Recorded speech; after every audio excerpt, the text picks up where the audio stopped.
Assalamualaikum warahmatullahi wabarakatuh. Yang terhormat Bapak MJ Adil Pratama dan teman-teman yang berbahagia.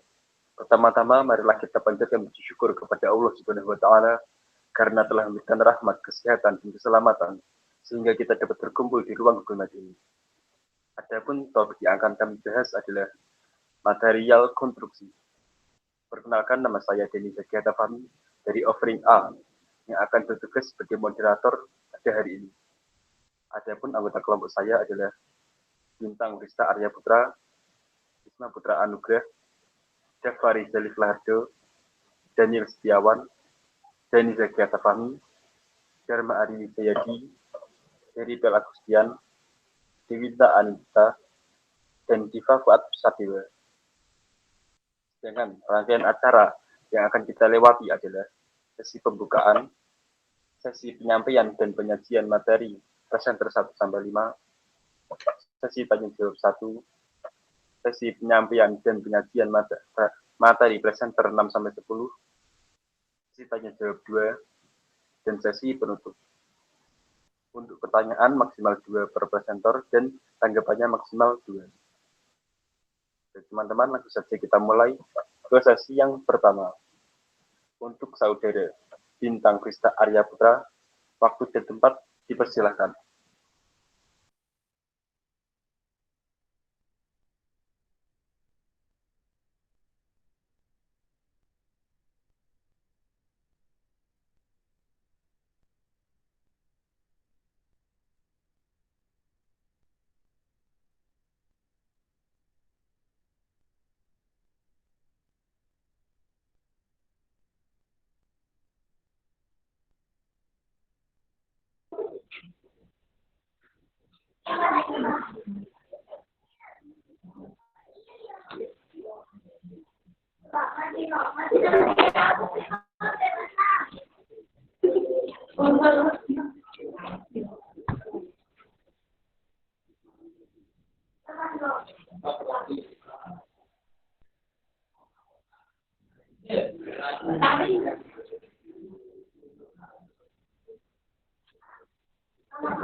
Assalamualaikum warahmatullahi wabarakatuh.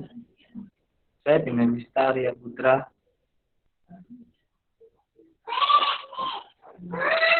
Sejarah plumbing. Saat ini kemajuan teknologi sangat berkembang pesat di daerah.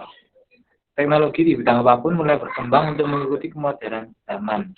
Kemajuan atau perkembangan tersebut tidak melulu tentang teknologi komunikasi, tetapi juga pengembangan material di bidang konstruksi. Contohnya adalah pipa saluran air. Kita tentunya tidak asing dengan pipa. Pipa sendiri adalah selongsong bundar yang berguna untuk menyalurkan gas air. Latar belakang. Pipa saluran air sendiri dikembangkan untuk keperluan sehari-hari. Karena semakin ke sini, keperluan saluran air sangatlah penting bagi seluruh masyarakat. Oleh karena itu, pengembangan pipa saluran ini sangatlah penting sehingga dapat mencukupi kebutuhan masyarakat yang ada di zaman sekarang. Sekarang pula di kota-kota maupun di desa, telah banyak sekali saluran air menggunakan pipa ini, karena kegunaannya yang sangat praktis untuk bidang distribusi.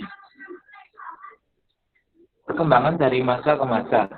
Perkembangan pipa dari masa ke masa. Dahulu, pipa saluran air terbuat dari bambu. Karena keterbatasan bahan baku dan kurangnya pengetahuan, hingga akhirnya mereka mengembangkan teknologi saluran air tersebut menggunakan bahan yang awet dan mudah untuk ditemukan hingga akhirnya sekarang terdapat pipa air dari berbagai macam bahan. Contohnya yaitu dari PVC dan HDPE. Karakteristik, sifat fisik. Sifat fisik dari pipa sendiri adalah berbentuk selongsong yang panjang, lalu setiap ujungnya pasti memiliki sambungan yang bernama soket dan struktur kardan. Sifat mekanik. Sifat mekanik dari pipa adalah meskipun dia padat, tetapi bisa dipastikan pipa ini memiliki sifat keelastisitas dan kuat terhadap tekanan. Sifat kimia. Untuk pipa sendiri bisa dipastikan tahan korosi dan tahan abrasi, serta tidak beku dalam keadaan suhu yang minus. Proses pembentukan atau fabrikasi. Pertama, polimerisasi suspensi. Pada proses ini, biji plastik dan air diintroduksi ke reaktor polimerisasi dan inisiator polimerisasi bersama bahan kimia tambahan untuk menginisiasi reaksi. Hal ini dilakukan secara konstan agar partikel resin bertahan dengan ukuran dan suspensi yang sama. Kedua, pendinginan. Mekanisme pendinginan ini untuk mempertahankan reaktor pada temperatur yang dibutuhkan. Karena volume berkontraksi selama reaksi, air secara kontinu ditambah kecampuran mempertahankan suspensi.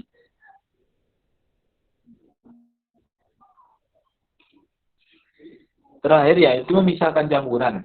Cairan yang telah bereaksi harus dipisahkan dari kelebihan bahan yang akan dipakai lagi untuk reaksi berikutnya.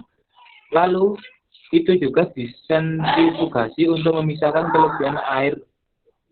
Lalu dikeringkan dengan udara panas dan dihasilkan butiran plastik.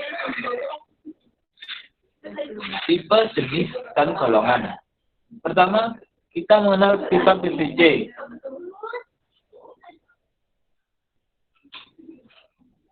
Pipa PVC atau polivinil klorida adalah polimer termoplastik urutan ketiga dalam hal jumlah pemakaian di seluruh dunia. Menggunakan PVC ini bisa dibuat lebih elastis dan fleksibel dengan menambahkan plastisir, umumnya stalat. Pipa PVC ini sifatnya keras, ringan, kuat, dan elastis. Karena penginstalannya mudah, maka sangat ideal jika digunakan untuk saluran di bawah sink, dapur, tempat mandi, dan lain-lain.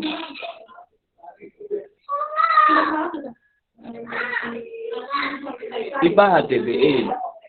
Pipa HDPE atau High Density Polyethylene adalah pipa yang terbuat dengan bahan dari NPSP polyethylene dengan kepadatan tinggi sehingga jenis pipa yang dihasilkan dapat menahan gaya tekan yang lebih tinggi. Karakteristik pipa HDPE yang kuat, lentur atau fleksibel dan tahan terhadap bahan kimia menjadikan produk ini mempunyai daya tarik yang meningkat.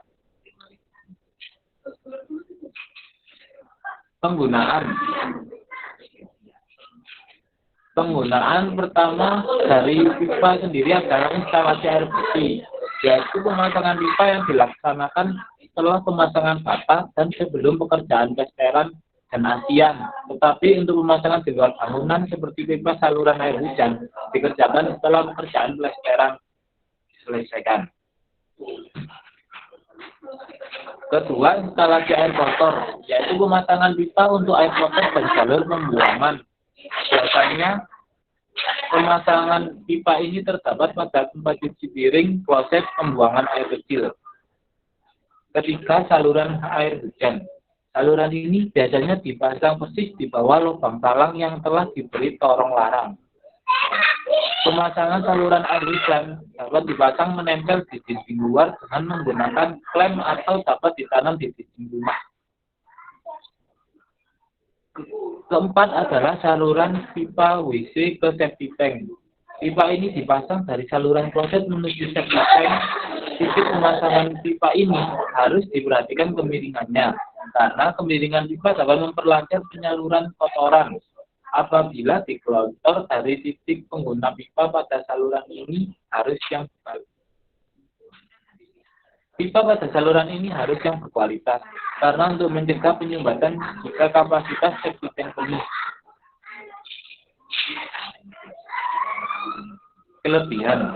Kelebihannya adalah instalasi yang mudah, tahan korosi, ringan dan elastis. Keempat, biayanya yang rendah. Nomor 5 adalah biaya perawatan yang sangat kecil atau bisa dibilang hampir tidak ada. Kekurangannya adalah tahan. Lama-kelamaan akan tumbuh lumut. Kedua, tidak disarankan untuk menyalurkan minyak. Ketiga, tidak disarankan untuk menyalurkan bahan panas. Keempat, tidak disarankan untuk proyek skala besar. Material alternatif. Kita bisa menggunakan pipa galvanik atau semacam pipa besi yang ditutupi dengan lapisan pelindung seng yang dapat sangat mengurangi kecenderungan pipa untuk menimbulkan korosi serta memperpanjang harapan hidup tabung agar awet. Kedua, pipa baja. Pipa baja adalah pipa yang dominan terbuat dari unsur baja. Pipa ini biasanya digunakan untuk pemasukan energi, misalnya air, gas, minyak, ataupun bahan cairan mudah terbakar lainnya. Dalam dunia industri, khususnya pertambangan, penggunaan pipa baja ini sangatlah dominan.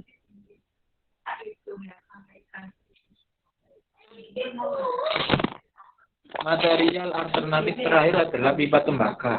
Pipa yang terbuat dari tembaga ini memiliki banyak keuntungan, yaitu sangat baik menahan karat yang akan menjamin ketahanan dan sistem instalasi yang ada pada bangunan.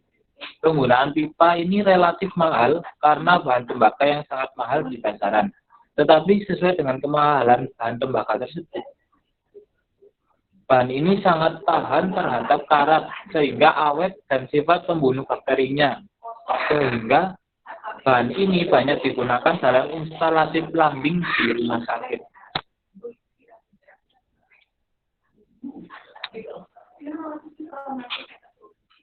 Sekian dari saya.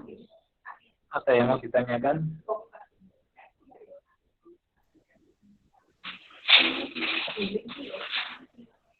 Terima kasih untuk saudara Bintang Pista Arya Putra. Mungkin teman-teman lainnya ada yang mau bertanya. Silakan. Silakan untuk saudara Daniel Setiawan. Terima kasih kepada Pak Moderator. Saya ingin melanjutkan mengenai terkait dengan pipa PVC yang sudah Anda presentasikan barusan. Nah, apa yang membedakan pipa PVC dengan pipa konvensional terkait dengan kelebihan, kemudian penggunaan dan sebagainya? Terima kasih. Untuk saudara Bintang, silahkan ditanggapi. Saya akan menanggapi pendapat atau pertanyaan dari Daniel. Apa perbedaan pipa PVC dan pipa HDPE? Kalau pipa PVC itu kita biasanya penggunaannya di bidang saluran air, seperti halnya saluran yang ada di rumah kita. Keuntungannya adalah ya kuat, elastis, tetapi tidak seelastis pipa HDPE. Lalu instalasinya yang mudah. Lalu kalau pipa HDPE sendiri, pipa HDPE itu nama lainnya adalah biasa kita kenal adalah selang air yang biasa kita gunakan sehari-hari. Kelebihan dari pipa HDPE sendiri adalah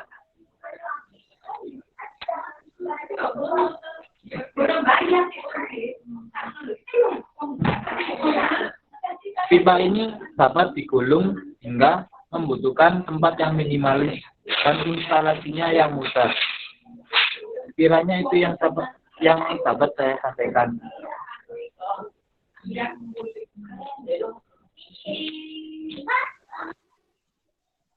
Terima kasih untuk Kak Daniel. Silahkan ditanggapi lagi. Apakah sudah jelas atau gimana? Baik, sudah jelas. Terima kasih kepada saudari Bintang Vista. Kemudian untuk pertanyaan selanjutnya, yaitu Denny Seketa Fahmi, yaitu saya sendiri. Ingin bertanya Kak Bintang, apakah kegunaan pipa itu hanya untuk menyalurkan air saja, atau ada yang lainnya, fungsi yang lain? Terima kasih. Untuk Kak Bintang, silakan ditanggapi. Sebenarnya untuk pipa sendiri itu pada dasarnya untuk menyalurkan air, karena secara pipa tersebut adalah untuk penyaluran air. Tetapi semakin kemajuan teknologi yang ada, pipa ini bisa digunakan sebagai saluran pembuangan gas seperti halnya corong-corong pabrik tersebut. Lalu juga bisa membantu kita dalam hal untuk pengecoran yang ada di dalam gang. Kan kalau di dalam gang itu mobil molen itu tidak bisa masuk, sehingga kita menggunakan pipa untuk menyalurkan hasil cor-coran tersebut ke dalam proyek.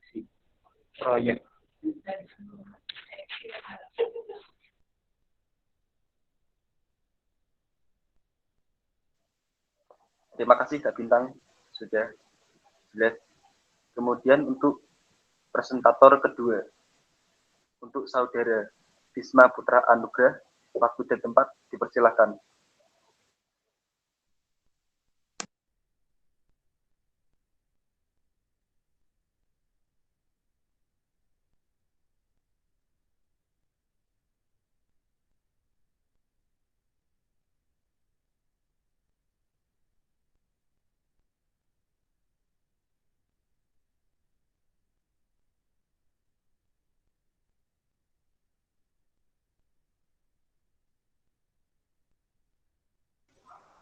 Mohon maaf menyela, mic-nya masih mati, Kak.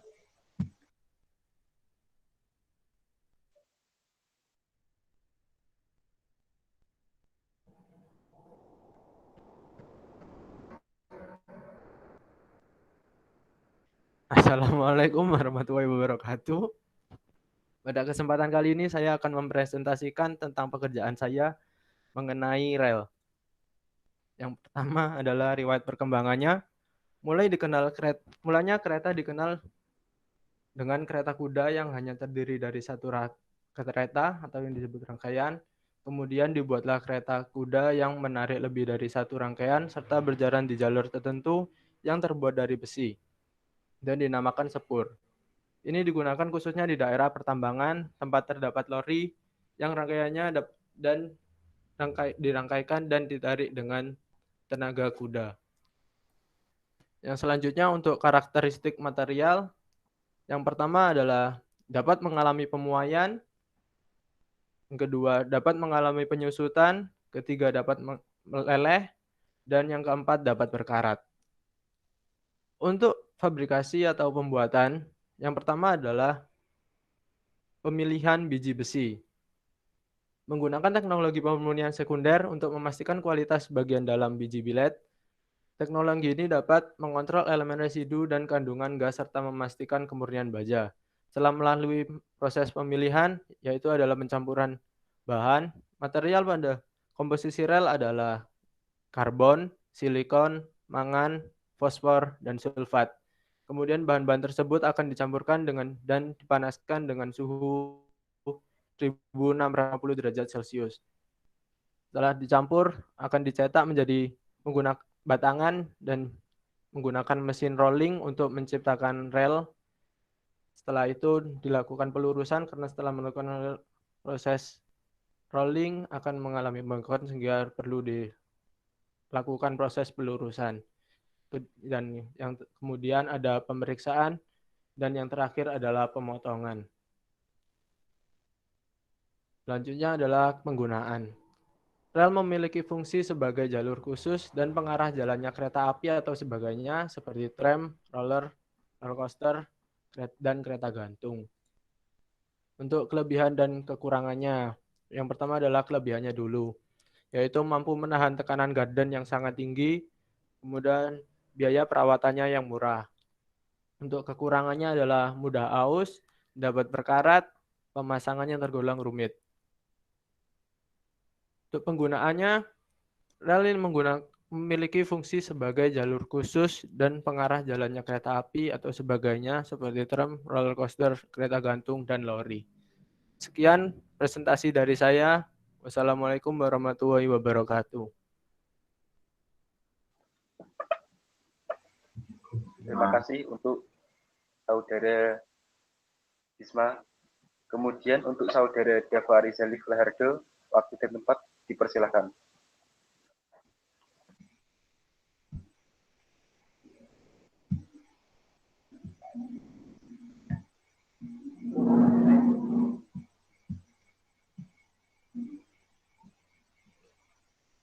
Apakah sudah terlihat teman-teman? Sudah, siap sudah. Terima kasih. Saya akan mempresentasikan polikarbonat. Polikarbonat adalah salah satu kelompok polimer termoplastik yang mudah dibentuk menggunakan panas. Polikarbonat pertama kali ditemukan oleh Alfred Einhorn pada tahun 1938 di laboratoriumnya di Jerman.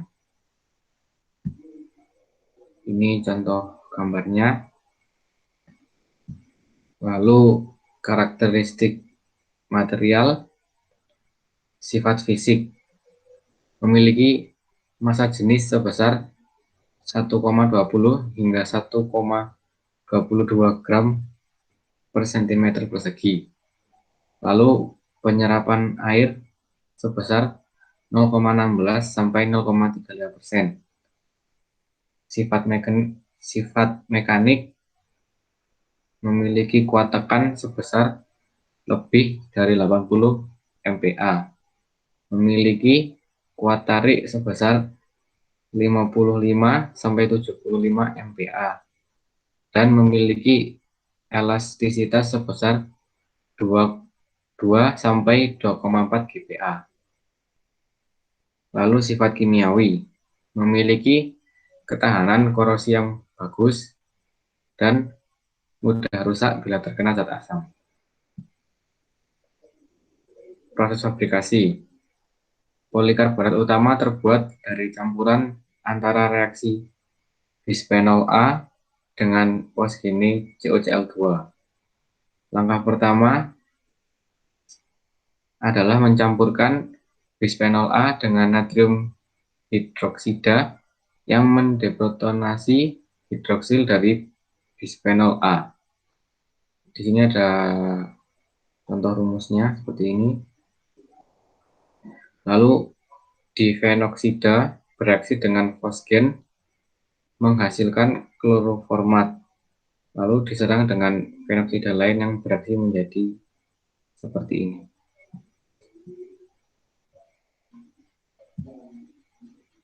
Lalu tipe. Polikarbonat memiliki 3 tipe.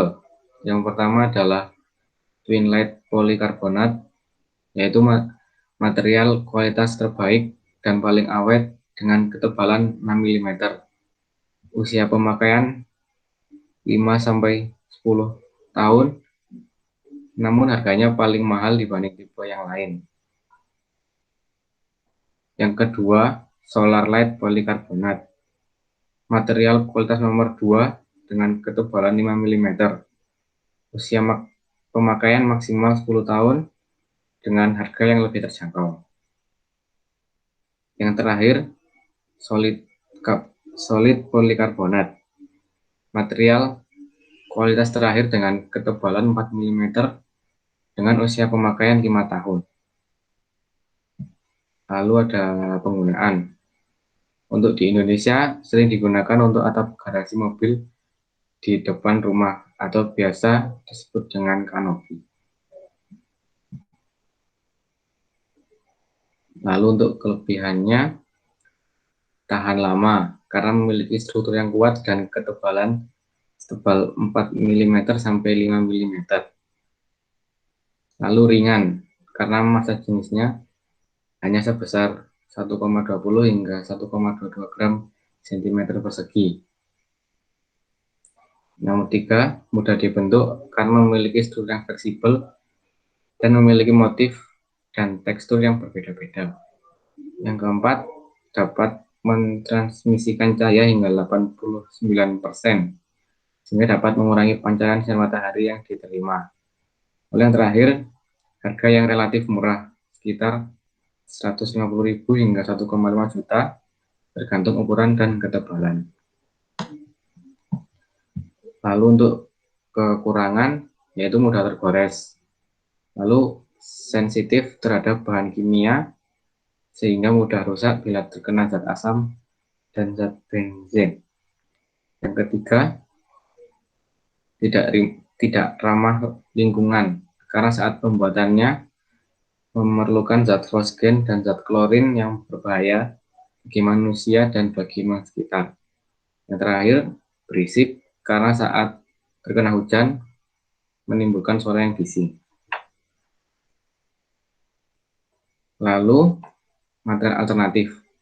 Untuk alternatifnya terdapat atap galvalum lembaran yang memiliki bentuk yang sama dan penggunaannya sama, namun memiliki kekurangan yang tidak dapat mentransmisikan cahaya sehingga mudah panas. Untuk kelebihan atap galvalum yaitu lebih awet, tahan lama, dan lebih tahan api. Dan yang kedua ada material alderon. Penggunaannya sama seperti polikarbonat, namun memiliki beberapa kelebihan, yaitu meredam panas dan membuat sejuk, serta lebih tahan lama. Namun memiliki kekurangan, yaitu hanya memiliki warna putih dan biru, serta harga yang cukup mahal dibanding atap galvalum dan polikarbonat. Sekian, terima kasih. Terima kasih untuk saudara Deva Rizali Harjo, kemudian untuk saudara Daniel Setiawan, waktu dan tempat dipersilakan.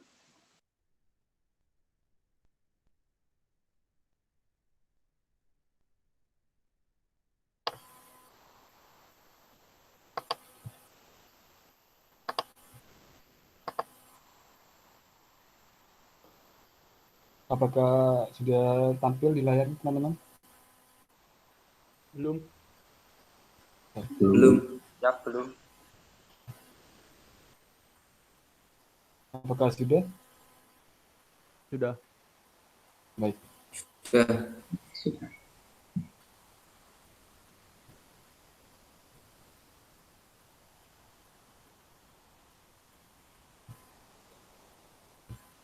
Terima kasih kepada moderator. Izinkan saya untuk mempresentasikan materi saya yang berjudul grafena.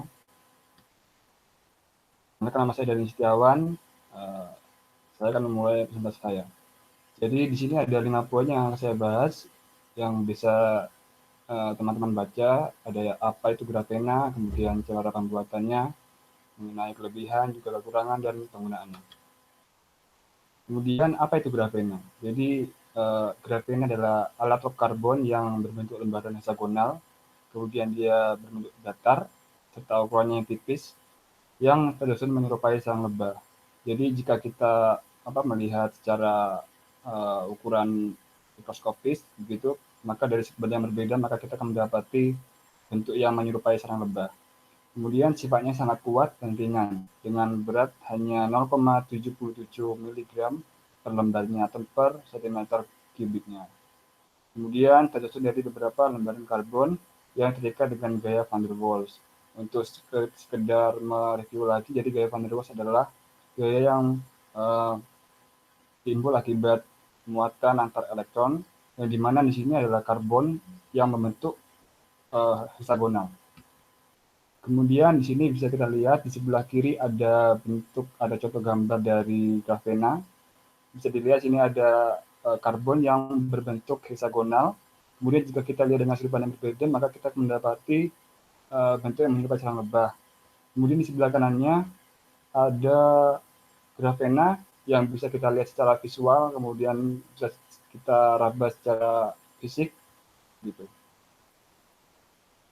Kemudian kilas sejarah. Jadi grafena diambil dari kata grafit dan ena oleh Hans Peter Bohm, kemudian Ralph Seton, Eberhard Stamm pada tahun 1986. Nah, grafena sendiri ditemukan oleh Andrew Game dan Konstantin Novoselov pada tahun 2004.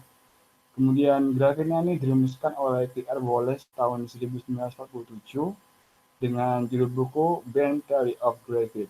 Jadi untuk mengklarifikasikan bahwa grafena ditemukan oleh Andrew Game dan Konstantin Novoselov, namun mereka terinspirasi dari P.R. Wallace dari bukunya yang berjudul Band Theory of Graphite begitu. Kemudian ada pembuatan grafena. Di sini ada 4 pembuatannya, yaitu pengelupasan, mechanical exfoliation, reduksi grafena oksida, kemudian dispersi cairan, kemudian pertumbuhan eksponensial.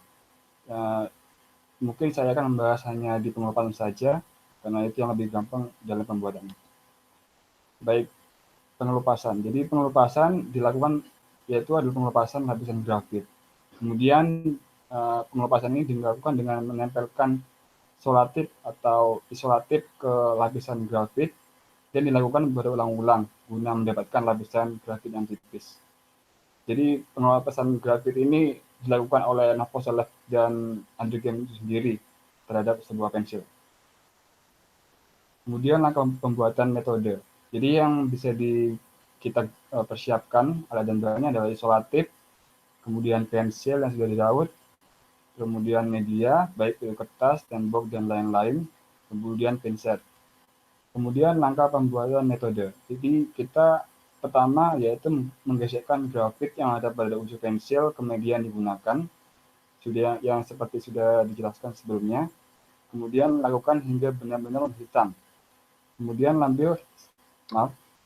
ambil selotip tempelkan pada grafit yang sudah digesekkan.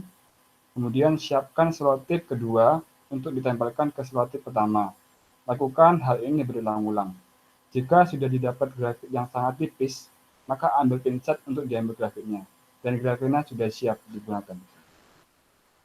Jadi apa sih sifat grafena itu? Yang sudah dijelaskan sini ada sifat kimia, maksud saya sifat fisika, sifat kimia, dan sifat mekanik.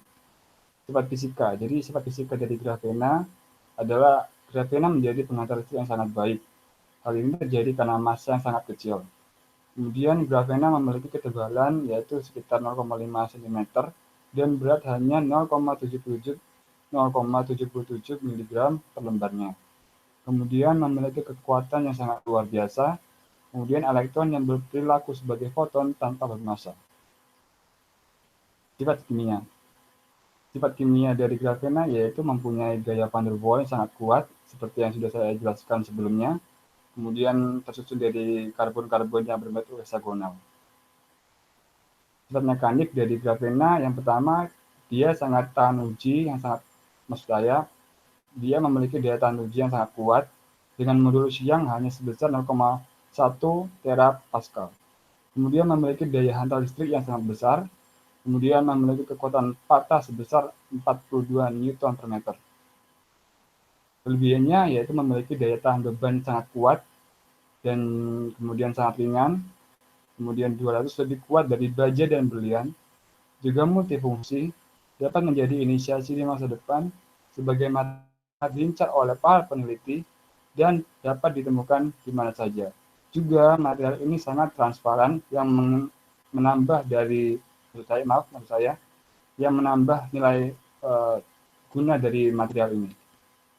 Kemudian kekurangannya, harganya sangat mahal karena produksinya sangat kompleks begitu, maka harganya juga pasti akan sangat mahal.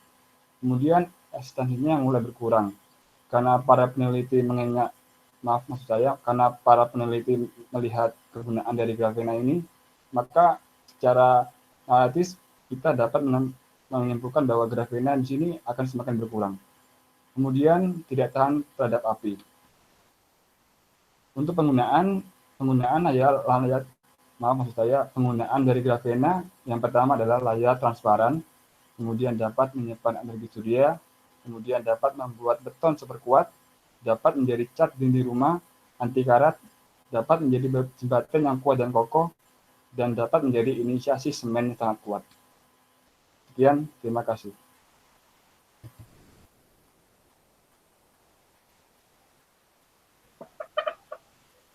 Terima kasih kepada Saudara Daniel Setiawan untuk presenter selanjutnya yaitu Saudara Dharma Ari Widayadi. Waktu dan tempat dipersilakan.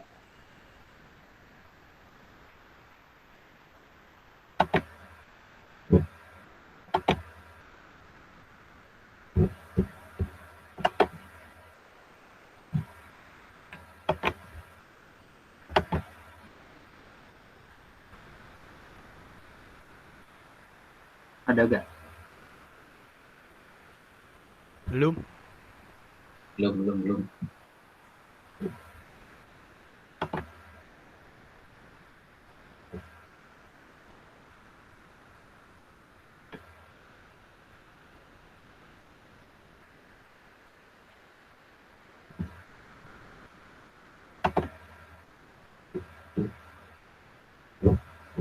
muncul. Belum. Belum, Kak.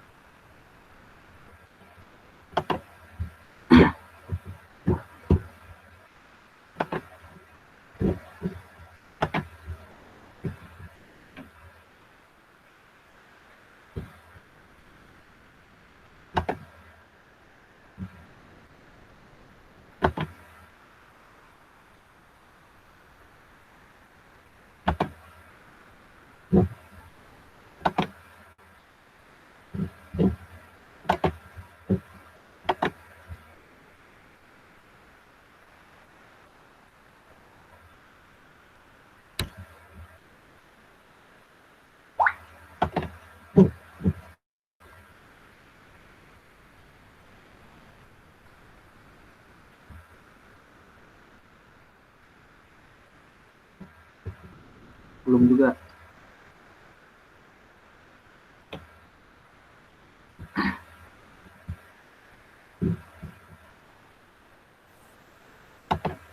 Sudah. Hah, sudah kah? Sudah. Nggak kedengaran. Sudah.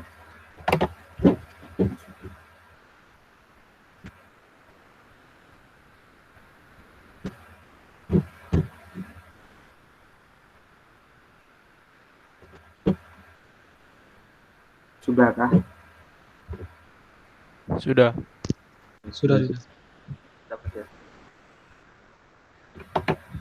Assalamualaikum warahmatullahi wabarakatuh. Perkenalkan, nama saya Dharma Ari Wijayadi. Di sini saya akan membahas tentang material Fiber Reinforced Polymer atau FRP.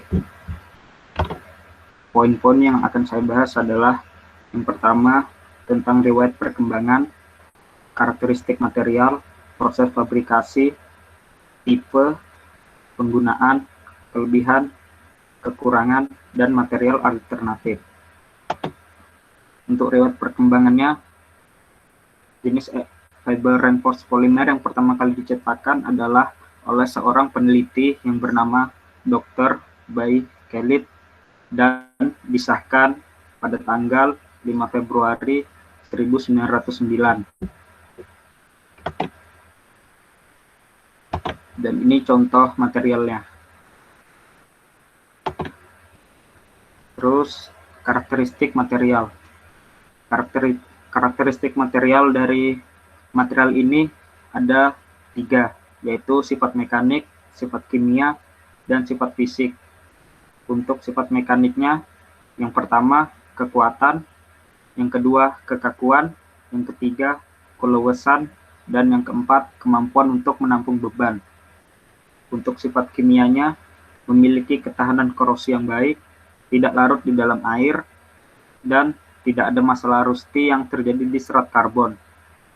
Untuk sifat fisiknya, lebih ringan daripada material lainnya, kekuatannya lebih besar daripada material lainnya, memiliki kelembutan dan kemampuan proses serat tekstil, kekuatan tarik yang dimiliki lebih dari 3000 MPa, dan yang terakhir kepadatannya sekitar 1,7 gram per cm kubik.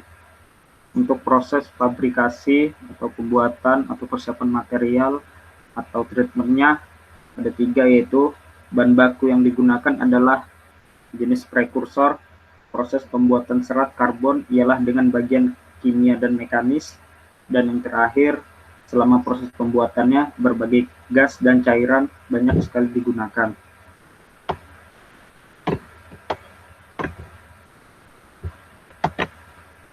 Untuk tipe-tipe golongannya ada yang gambar pertama ini ada bentuk batang, yang gambar kedua ada bentuk kabel, dan yang gambar ketiga ini adalah bentuk lembaran. Untuk penggunaan, FRP ini banyak sekali digunakan di berbagai bidang pekerjaan, seperti bidang otomotif, industri, konstruksi, dan bidang lainnya. Untuk di bidang konstruksi sendiri, FRP ini pasti digunakan untuk memperkuat bagian-bagian suatu bangunan yang dinilai masih lemah. Kelebihan dari material ini adalah mempunyai kekuatan yang sangat tinggi, termasuk jenis material yang ringan, kinerja pengerjaan yang tidak begitu rumit, tahan terhadap korosi, tidak bersifat konduktif, tidak bersifat magnetik, ramah terhadap lingkungan, dan yang paling penting memperpanjang umur struktur bangunan. Untuk kekurangannya, bentuknya tidak terlalu besar seperti material yang lainnya. Ketika ingin digunakan harus memproduksi secara banyak dan tidak tahan terhadap api. Material alternatif untuk FRP adalah dengan nikel, atau lebih spesifiknya adalah dengan bagian nikel yang dinamakan terak nikel. Terak nikel dipercaya sebagai salah satu material yang bisa memperkokoh suatu bangunan. Mungkin itu saja yang saya sampaikan. Terima kasih. Assalamualaikum warahmatullahi wabarakatuh.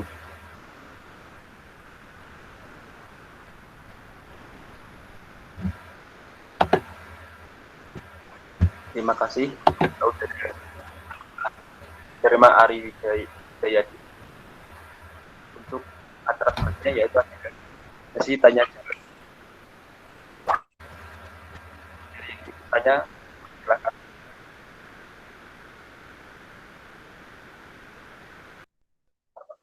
Silakan untuk saudara Iba Fuad mau bertanya. Ya baik, sebelumnya terima kasih atas waktu yang telah diberikan oleh moderator. Saya ingin bertanya kepada saudara Dava yang membahas tentang masalah polikarbonat. Kan tadi dicantumkan oleh saudara Dava kan ada beberapa jenis polikarbonat seperti twin light, solar light, sama solar light polikarbonat. Misalnya kita ataupun gini, ataupun misalnya saudara Dava ingin memilih salah satunya, apakah saudara Dava bisa memilih salah satunya dan memberikan alasannya memilih bahan yang dipilihnya? Terima kasih.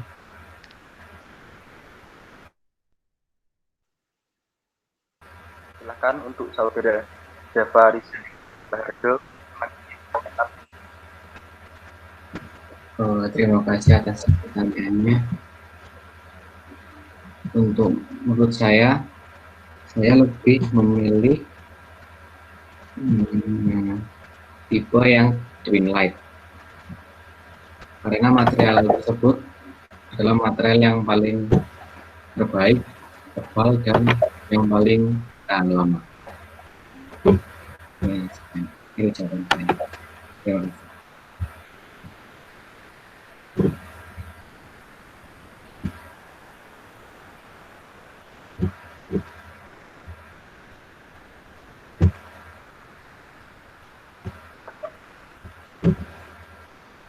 Bagaimana untuk apakah bisa diterima? Ya, sudah baik, bisa diterima.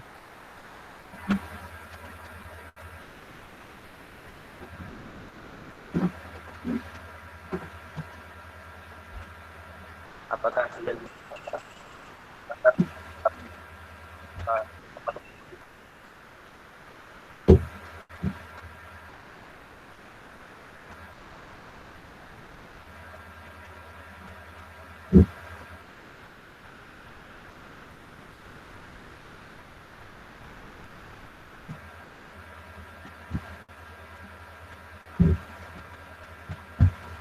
silakan untuk Iba Fuad juga ingin bertanya apa? Ya baik, terima kasih atas waktunya. Saya akan bertanya kepada saudara Daniel Setiawan yang membahas tentang material grafena. Tadi kan sudah dipaparkan ya untuk masalah kekurangan, kelebihan. Dan tolong coba jelaskan menurut Anda kenapa bahan ini layak untuk dipilih dibandingkan dengan bahan yang lain. Terima kasih. Silakan untuk saudara Daniel tanggapi. Baik, pertanyaan sangat bagus. Jadi kenapa bahan grafena ini sangat baik digunakan? Karena menurut saya grafena ini memiliki nilai yang sangat baik. Maksudnya dibanding dengan materi yang sangat sudah familiar sekali, terutama baja kita contohkan. Baja itu sangat kuat, ya memang bagus, sangat kuat. Namun jika dibandingkan dengan grafena yang ukurannya hanya seperkalinya dari baja, dan itu pun sangat kuat, berarti nilai kegunaan dari grafena itu juga sangat baik begitu. Juga jika kita bandingkan dengan berlian, grafena juga sangat-sangat kuat. Maka secara kesimpulan dari dua material yang sangat familiar dan juga sangat-sangat kuat ini antara berlian dan baja, maka grafena menduduki peringkat pertama. Begitu. Bagaimana untuk saudara Sifat atas juga, apakah bisa diterima? Ya, terima kasih atas penjelasannya untuk Daniel. Sudah bisa diterima. Untuk acara selanjutnya adalah presentasi. Silakan untuk presenter saudara Deripel Agustian, waktu di tempat dipersilakan.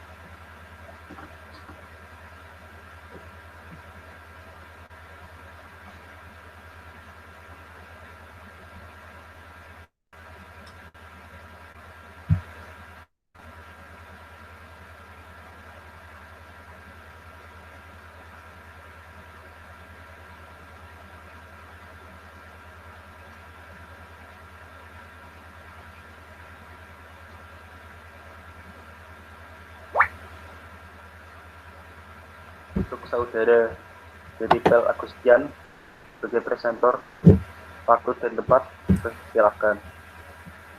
Apakah sudah kelihatan?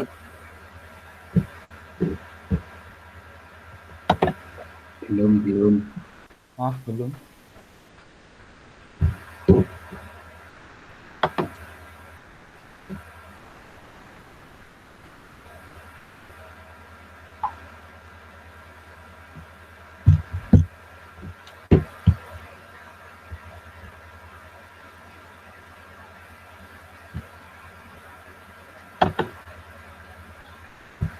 Apakah sudah kelihatan?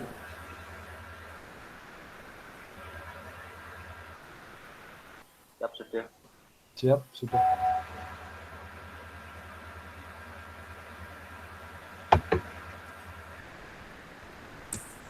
Sebelumnya perkenalkan, saya Deripel Agustian dari Offering A. Di sini saya akan mempresentasikan hasil kerja saya tentang material yang berjudul gabus.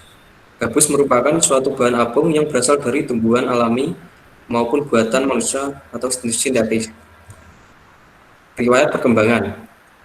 Dari dulu, gabus telah digunakan untuk membungkus barang-barang seperti peralatan elektronik, mebel, dan peralatan rumah tangga lainnya. Orang zaman dulu juga menggunakan gabus untuk menutup botol bir atau minuman keras lainnya agar tidak tumpah. Gabus juga bisa diinovasi menjadi pembungkus bahan makanan. Nelayan sering menggunakan gabus untuk mengirim hasil tangkapan mereka ke penjual dan didistribusikan ke daerah-daerah yang jauh. Tidak diragukan lagi bahwa selain harganya yang murah, gabus juga memiliki berat yang ringan sehingga sangat efisien digunakan dalam kehidupan sehari-hari. Hal tersebut yang menjadi alasan mengapa gabus digunakan dan terus dikembangkan untuk menunjang kehidupan manusia. Karakteristik material. Karakteristik material yang pertama yaitu ditinjau dari segi fisik. Gabus memiliki sifat lunak, agak rapuh, berwarna coklat atau putih, berwujud padat, tidak memiliki bau, dan memiliki massa ringan. Karakteristik yang kedua yaitu ditinjau dari sifat kimiawi. Gabus bersifat menahan panas. Dalam hal ini, gabus digunakan untuk menjadi penstabil suhu ruangan. Yang ketiga yaitu sifat mekanik. Gabus memiliki tingkat elastisitas yang rendah. Dibandingkan dengan bahan material yang lain seperti karet, gabus sangat rendah elastisitasnya dan memiliki daya tekan yang rendah. Proses fabrikasi. Tahapan pembuatan gabus jenis EPS atau expandable polystyrene yang pertama yaitu polimerisasi. Biji plastik EPS dicampur menggunakan gas C512 atau gas pentana sehingga terbentuk polimerisasi. Biji plastik yang semula berbentuk butiran pasir halus akan berubah menjadi butiran gabus yang berbentuk bulat dengan ukuran 50 hingga 80 kali lebih besar dari sebelumnya.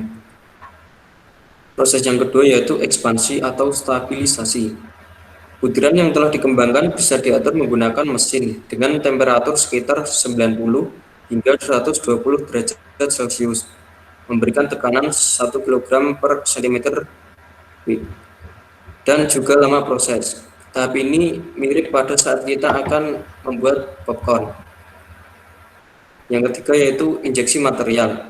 Gabus yang telah terbentuk dapat berupa balok atau disesuaikan dengan barang yang akan dilapisi. Dalam membuat cetakan untuk gabus yang akan digunakan, membungkus TV atau alat elektronik lainnya biasanya menggunakan cetakan yang relatif rumit daripada yang lain, sehingga membutuhkan biaya cetakan yang lebih mahal. Yang keempat yaitu penggabungan. Dalam proses ini dilakukan pemanasan kedua dan membuang gas yang terdapat dalam ruang cetak agar butiran-butiran yang telah terbentuk lebih mudah direkatkan dan dimanfaatkan untuk membentuk suatu kesatuan. Tahapan yang kelima yaitu pendinginan dan pengeringan. Gabus yang telah terbentuk dari cetakan tadi biasanya terdapat uap air yang sangat tinggi. Uap air yang terkandung akan diuapkan secara langsung dengan suhu ruangan atau dengan sirkulasi udara. Tahapan yang terakhir yaitu pemotongan. Dalam membuat balok gabus biasanya diikuti dengan proses pemotongan yang dilakukan menggunakan alat berupa kawat pemotong yang telah dipanaskan dengan suhu tinggi. Dengan begitu, hasil pemotongan cenderung lebih bagus dan rapi. Berikut adalah bagian urutan-urutan tahapan tadi. Tipe, jenis, atau golongan. Gabus memiliki banyak jenis, antara lain yang pertama, gabus alami. Gabus alami berasal dari tumbuhan pohon eka yang tumbuh hingga puluhan tahun, memiliki sifat tahan terhadap panas dan ramah lingkungan. Yang kedua yaitu gabus EPS. EPS memiliki tingkat kepadan yang tinggi, sehingga bagus untuk bahan campuran konstruksi. Dalam EPS terkandung zat aktif tinggi, sehingga membuat EPS lebih tahan terhadap panas atau disebut isolator yang baik. Dalam bangunan seperti rumah, panas sinar matahari tidak akan menembus dinding yang terbuat dari EPS. Penggunaan. Selain sebagai pelindung atau pelapis sebuah barang, gabus bisa digunakan sebagai campuran bahan konstruksi untuk membuat sebuah bangunan. Gabus memiliki sifat meredam suara dan menangkal panas sehingga cocok untuk bahan pelapis sebuah bangunan. Dalam penggunaannya, gabus bisa diubah menjadi material berupa bata padat yang berasal dari campuran gabus dan semen. Gabus sendiri bisa digunakan untuk mengganti peran agregat yang biasanya digunakan, yaitu pasir dan batu-batuan. Kelebihan. Gabus memiliki banyak kelebihan. Yang pertama yaitu mengurangi penggunaan pendingin ruangan. Dalam hal ini, fungsi gabus sebagai penstabil suhu ruangan dapat menggantikan peran AC sehingga lebih hemat energi. Kelebihan yang kedua yaitu mampu meredam suara. Gabus sangat cocok bagi orang yang ingin merasakan suasana ruangan yang tenang dan kondusif, tanpa terganggu dengan suara bising dari luar. Yang ketiga yaitu pengaplikasiannya mudah. Dalam pemasangannya, gabus sangat mudah dipasang. Yang keempat yaitu reusable. Gabus setelah dibongkar dari bangunan bisa digunakan lagi untuk membuat bangunan baru, sehingga lebih ramah lingkungan. Kekurangan. Walaupun memiliki kelebihan, gabus tetap memiliki kekurangan. Kekurangan yang pertama yaitu meleleh pada suhu tinggi. Pada saat suhu lebih dari 40 derajat Celcius, gabus cenderung tidak tahan terhadap panas, sehingga kemungkinan yang terjadi adalah gabus akan meleleh, sehingga gabus hanya bisa digunakan pada suhu atau temperatur tertentu. Kekurangan yang kedua yaitu mudah lecet dan robek. Apabila gabus dipasang pada bagian terlalu dinding akan tergores oleh benda, sehingga dapat mengakibatkan gabus lecet bahkan robek. Material alternatif pengganti gabus. Yang pertama yaitu styrofoam. Selain memiliki bentuk yang mirip, styrofoam juga tidak dilakukan lagi fungsinya sebagai material konstruksi. Dari segi harga, styrofoam lebih murah dibanding gabus. Ketahanan dan kuat dalam menerima tekanan juga mirip dengan gabus, Tetapi styrofoam memiliki kekurangan, yaitu memiliki kandungan racun lebih tinggi dibandingkan dengan gabus alami, karena styrofoam berasal dari zat sintetik yang diproduksi dalam pabrik. Material yang kedua yaitu busa. Penggunaan busa sebagai material menggunakan metode campuran rasio antar semen, material tanah atau pasir, dan foam. Pencampuran ini dilakukan di laboratorium agar tercipta kadar yang sesuai. Foam sendiri merupakan cairan yang apabila dicampur dengan air dan tekanan udara tertentu akan menghasilkan busa. Keunggulan material ini yaitu memiliki massa yang ringan dibanding dengan materi konvensional dan juga lebih hemat energi. Kekurangan material ini yaitu strukturnya kurang kuat dan daya tahan terhadap tekanan masih kecil dibandingkan dengan material konvensional yang biasa digunakan. Sekian yang dapat saya sampaikan, kurang lebihnya mohon maaf. Terima kasih. Terima kasih untuk saudara ini.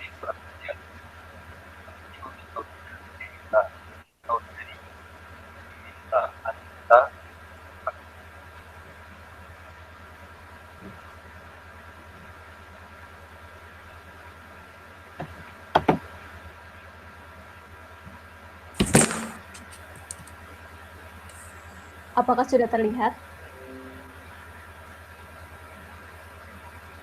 Sudah. Oke. Assalamualaikum warahmatullahi wabarakatuh. Saya Dewinta Nindita. Di sini saya akan mempresentasikan kajian material konstruksi yaitu parket. Yang pertama, kita akan mulai dari definisi. Kata parket berasal dari istilah asing yaitu parquet, artinya menyusun potongan kayu untuk dijadikan lantai. Ukurannya yaitu beragam sesuai dengan kapasitas yang dibutuhkan. Parket mulanya dibuat karena tersedianya kayu sehingga orang-orang mulai memanfaatkan kayu lokal untuk pembuatan parket. Lalu yang kedua, fungsi dari parket. Yang pertama adalah untuk menciptakan kehangatan. Kehangatan itu muncul secara alami dari warna dan kayu yang digunakan, sehingga akan membuat rumah lebih nyaman. Lalu fungsi yang kedua, membuat keindahan suatu hunian. Hal itu dilihat dari corak yang dihasilkan oleh parket. Karena terbuat dari kayu asli, maka motifnya akan lebih unik dan artistik sehingga indah dan elegan untuk dipandang. Berlanjut ke karakteristik material dari parket. Yang pertama dari sifat fisik, parket memiliki kekerasan benda yang dipengaruhi oleh beberapa faktor, yaitu jenis potongan dan kadar air. Jadi setiap kayu yang digunakan sebagai bahan pembuatan parket itu mengandung ciri khas tersendiri, baik dari segi tampilan maupun ukuran. Bisa dari kayu jati, kayu merbau, kayu ulin, atau sejenisnya. Lalu yang kedua dipengaruhi dari kadar air. Parket kurang tahan terhadap kondisi yang basah, jadi keberadaannya tergantung dengan kelembaban tempat kediamannya. Hal tersebut berpengaruh dalam menentukan seberapa lama parket akan bertahan dalam suatu tempat tinggal. Yang kedua, dari sifat mekanik, parket memiliki sifat kuat tekan, yaitu kemampuan untuk menahan beban atau benda-benda berat seperti lemari, meja, kursi, dan perabotan lain. Lalu bersifat kuat tarik, untuk parket tetap dalam kondisi semula, meskipun ada benda yang ditarik di atasnya. Dan yang ketiga, ada kuat geser, sehingga parket tidak bergeser akibat gaya tertentu.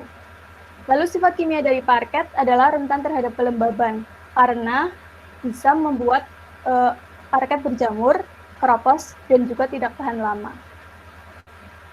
Berikut akan saya sampaikan bagaimana cara pembuatan parket dari pohon kelapa. Yang pertama, potongan kayu dimasukkan ke dalam oven. Kayu utuh dipotong menjadi beberapa bagian dan dimasukkan ke dalam oven selama 10 hari. Hal ini untuk mengurangi kadar air supaya tidak mudah busuk dan rapuh. Oven yang digunakan bisa tradisional maupun modern. Lalu yang kedua, potong sesuai kebutuhan. Kayu yang sudah kering kemudian dipotong menjadi persegi atau bentuk lain sesuai dengan kebutuhan. Lalu potong bagian kulit terluarnya untuk merapikan tekstur kayu tersebut. Dan yang ketiga, buat kuncian di setiap sisi kayu, baik berupa lekukan maupun dengan tambahan potongan kayu. Kuncian tersebut untuk memudahkan memasang parket tanpa menggunakan lem atau perekat lain. Dan yang keempat, amplas permukaan kayu untuk memperhalus permukaan supaya tajam batang kelapa menjadi lebih halus. Dengan begitu, parket aman untuk dipijak dan juga diaplikasikan. Yang kelima, olesi dengan anti hama. Langkah ini penting untuk menjaga keawetan dari parket. Dan yang terakhir, semprot menggunakan sanding sealer untuk finishing. Hal ini bertujuan untuk mempercantik fisik dari parket sehingga banyak diminati. Lalu berlanjut ke tipe atau jenis parket. Yang pertama ada kayu asli atau solid wood. Parket jenis ini menggunakan 100% kayu original.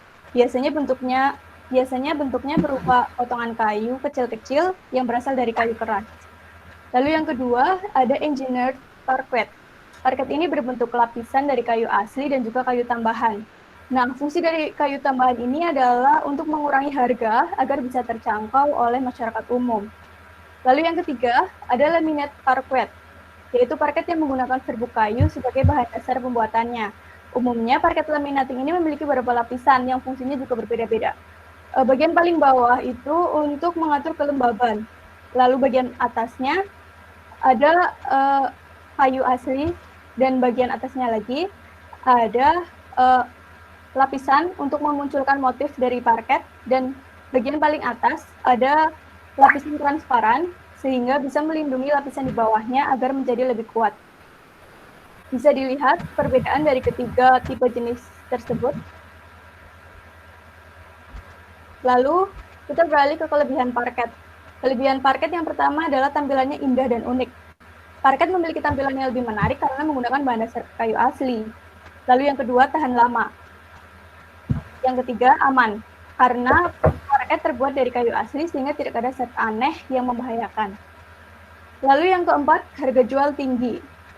Jadi jika pemilik ingin menjual rumah atau hunian mereka, maka harga yang ditawarkan bisa tinggi. Yang kelima, pemasangannya mudah karena menggunakan sistem kuncian atau bongkar pasang. Parket juga memiliki beberapa kekurangan. Yang pertama, kurang tahan goresan. Apabila parket menjadi alas pergerakan benda di atasnya, maka parket akan mudah tergores. Lalu yang kedua, mudah keropos. Sifatnya yang sensitif terhadap kelembaban menjadi alasan parket menyusut dan menjadi tidak proporsional.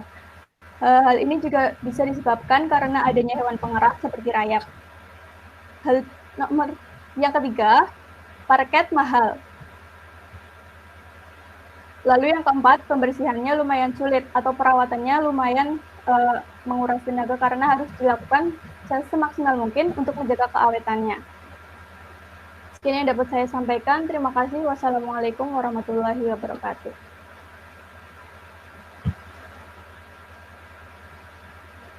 Waalaikumsalam warahmatullahi wabarakatuh. Kemudian untuk yang berkelanjutan, tempat silakan.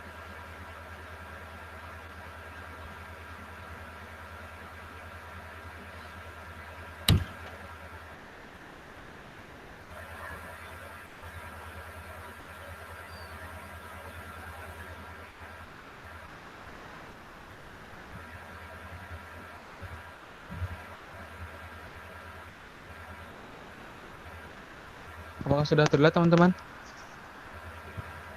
Sudah. Sudah ya?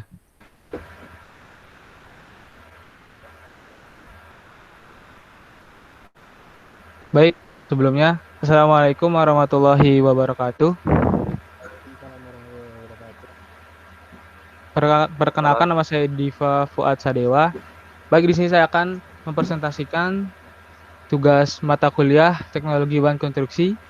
Material yang saya ambil adalah serat alami atau dalam bahasa Inggris naturally occurring fiber. Naturally occurring fiber merupakan serat alami berasal dari alam, baik itu dari tumbuhan ataupun hewan. Contohnya dari tumbuhan serat kelapa dan serat tebu. Kemudian untuk riwayat perkembangannya, bahan serat alami ini mulai dikenal semenjak ribuan tahun yang lalu. Hal ini terbukti dengan negara yang pertama kali mengolah bahan serat alami ialah negara Cina. Serat alam dapat menjadi filler dalam komposit karena kandungan selulosanya. Beberapa serat alam yang memiliki selulosa antara lain serat tebu, jagung, serat kelapa, padi, dan serat kayu. Sepanjang kebudayaan manusia, penggunaan serat alam sebagai salah satu material pendukung kehidupan. Mulai dari serat ijuk sebagai bahan bangunan, seiring dengan perkembangan teknologi bahan, peran serat-serat alam mulai tergantikan oleh jenis bahan serat sintetik yang seperti serat gelas atau serat karbon. Kemudian yang kedua adalah karakteristik material. Yang pertama ada sifat kimiawi serat alami, yang dimana komponen kimia utama dari tanaman hidup adalah air. Berdasarkan tes serat kering, maka dinding sel semua tanaman terdiri dari polimer berbasis gula atau karbohidrat yang berkombinasi dengan lignin, bahan ekstraktif, protein, pati, dan bahan anorganik dengan jumlah yang lebih rendah. Yang kedua adalah sifat fisik serat alami sendiri. Teknis pemrosesan serat adalah faktor penting lain yang menentukan struktur dan sifat dari serat. Seperti pada kasus dengan serat gelas, kekuatan tarik dari serat alam juga bergantung pada panjang spesimen yang berperan pada efisiensi penguatan. Yang ketiga ada sifat mekanik serat alami. Mikrofibril, makrofibril, selulosa membentuk jaringan, selulosa, hemiselulosa, dan merupakan komponen struktural utama dari sel serat. Masing-masing komponen penyusun serat memiliki kekuatan sendiri. Serat-serat alam cukup baik untuk menguatkan polimer karena memiliki kekuatan dan kekakuan yang relatif tinggi dengan densitas yang rendah. Yang bagian ketiga ada proses fabrikasi. Yang pertama saya bisa dilihat gambar pertama ada mengayak pasir. Yang kedua ada tahap bagian mencuci limbah padat ampas aren. Itu dicuci hingga bersih. Yang ketiga ada serat aren. Jika setelah sudah dibersihkan dengan bersih, serat aren dikeringkan pada suhu ruangan. Kemudian yang gambar keempat bisa dilihat timbangan yang digunakan untuk menakar massa dari setiap material. Yang kelima bisa dilihat gambarnya, begisting yang digunakan adalah begisting bentuk kubus dan begisting silinder. Yang keenam, dalam pelaksanaannya, begisting harus diberi lapisan pelumas sebelum campuran beton segar dituang ke dalam begisting. Tujuannya ialah agar pada saat nanti sudah kering cetakannya, begisting dan campuran tidak terlalu lengket. Dan gambar ini merupakan alat-alat yang dibutuhkan seperti semen, mixer, alat pengaduk material, sekop, fly ash, dan sorong. Yang ketujuh merupakan gambar dari hasil beton dari serat alami, baik dari bentuk kubus maupun silinder. Kemudian bagian tipe serat alami memiliki beberapa tipe. Yang diantara yang pertama ada serat tumbuhan. Serat tumbuhan biasanya tersusun atas selulosa, hemiselulosa, dan terkadang juga mengandung lignin. Contoh dari serat jenis ini yaitu katun dan kain rami, sabut kelapa, serat pinang, ampas tebu, ijuk, batang pisang, dan lainnya. Yang kedua ada serat kayu. Serat kayu berasal dari tumbuhan berkayu, seperti kayu dari pohon kelapa, pinang, dan lain sebagainya. Yang ketiga ada serat hewan. Serat hewan umumnya tersusun atas protein tertentu. Contoh dari serat hewan yang dimanfaatkan oleh manusia adalah serat laba-laba atau sutra dan bulu domba atau kita sebut dengan wol. Yang keempat ada serat mineral. Serat mineral umumnya terbuat dari asbeston, di mana saat ini asbeston merupakan satu-satunya mineral yang secara alami terdapat dalam bentuk serat panjang. Kemudian selanjutnya penggunaan. Penambahan serat banyak mengubah perilaku beton. Setelah retak misalnya terjadi peningkatan tegangan tarik setelah beton runtuh, sehingga dihasilkan beton yang lebih keras dan lebih tahan benturan. Adanya peningkatan kekerasan beton dihasilkan oleh konsentrasi serat dan ketahanan serat.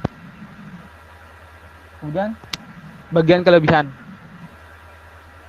Yang pertama, meningkatnya ketahanan beton terhadap formasi dan pembentukan retak. Yang kedua, ada perbaikan perilaku deformasi seperti ketahanan terhadap impact, ductilitas yang lebih besar, kuat lentur, dan kapasitas torsi yang lebih baik. Kekurangannya ialah memerlukan tenaga kerja yang lebih banyak dan intensif karena proses beberapa campuran. Yang kedua ada memakan biaya lebih jika dibandingkan dengan pembuatan beton konvensional. Kemudian ada material alternatif. pembuatan beton menggunakan semen, kerikil, dan air sebenarnya memiliki fungsi yang sama dengan serat alami, serta memiliki kelebihan dan kekurangan sebagai berikut. Kelebihannya yang pertama, karena tidak memakai pasir atau agregat halus, ia memiliki susut pengiringan yang lebih sedikit dibandingkan beton normal. Karena tidak memakai agregat halus, luas permukaan yang dibutuhkan untuk pelapis semen berkurang. Kemudian yang kekurangannya, yang pertama ada untuk membuat beton, ini menjadi kedap air, tambahan lapisan pelestarian batu diperlukan sehingga meningkatkan biaya. Yang kedua ada kuat tekan rendah. Karena bobot ringan, maka kuat tekan beton non pasir sangat rendah, sehingga aplikasi sangat terbatas. Kemudian referensi ini saya dapatkan dari beberapa sumber yang bisa dilihat pada layar masing-masing. Sekian, terima kasih atas waktunya. Assalamualaikum warahmatullahi wabarakatuh. Waalaikumsalam warahmatullahi wabarakatuh. Acara selanjutnya adalah sesi tanya jawab. Silakan yang ingin bertanya.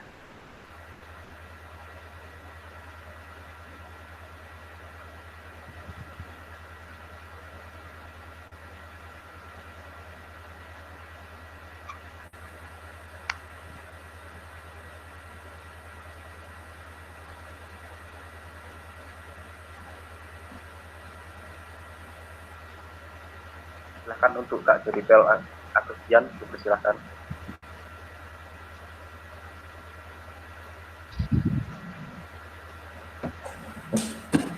Terima kasih atas waktunya.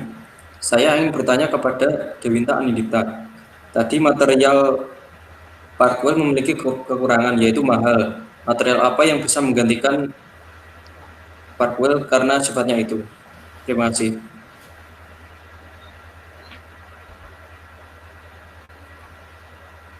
Silakan yang bersangkutan bertanggapi. Terima kasih atas pertanyaannya. Saya akan menjawab. Material alternatif yang bisa menggantikan mahalnya parket adalah vinil. Vinil juga merupakan salah satu yang bisa dijadikan lantai kayu juga dan memiliki struktur yang lebih halus dan juga harga yang lebih terjangkau karena pembuatannya juga tidak menggunakan kayu asli. Karena vinil juga campuran antara kayu asli dan juga beberapa bahan lainnya. Begitu.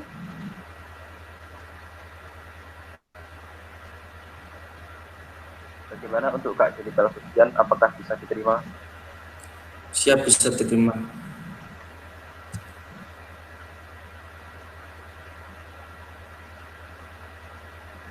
Untuk penanya selanjutnya, silakan untuk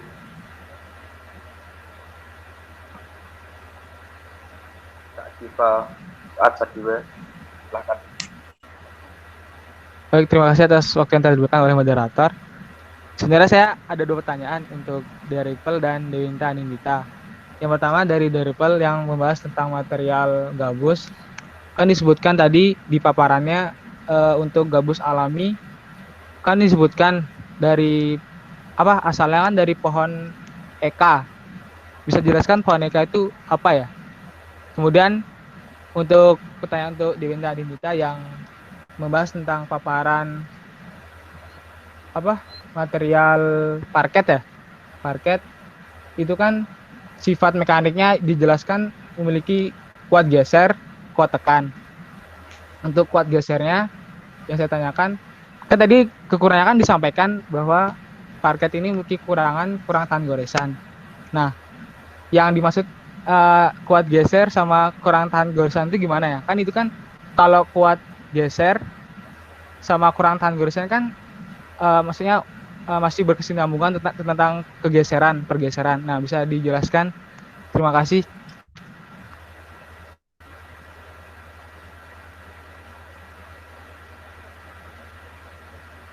Silakan untuk Kak saudara Jeripel Agustian dahulu, silakan.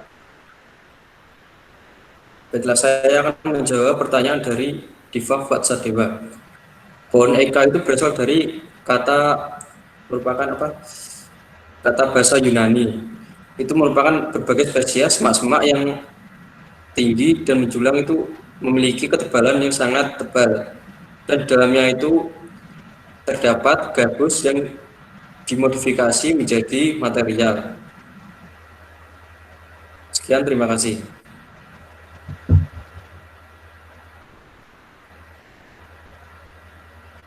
Kemudian untuk saudari Ya, terima kasih atas waktunya. Saya akan menjawab pertanyaan dari Diva Sadewa. Dalam sifat mekanik memang dijelaskan bahwa parket memiliki gaya geser. Tapi dengan catatan benda yang ditarik atau digeser di atasnya itu tidak digeser secara kasar sehingga parket bisa tahan terhadap goresan. Itu maksudnya. Maksud saya adalah dengan syarat tidak digeser secara kasar. Terima kasih. Gimana untuk saudari?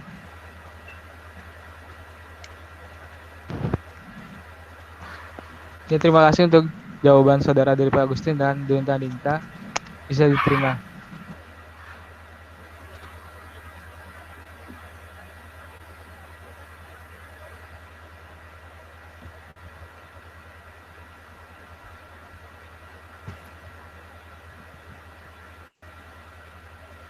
Terima kasih Profesor.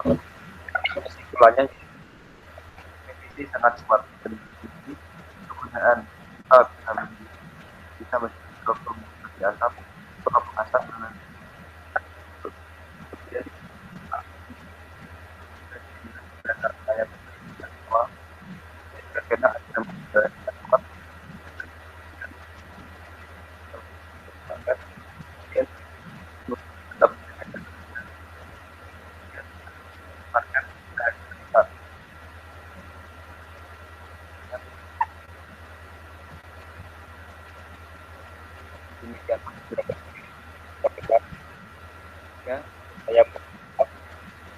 saya besar-besarnya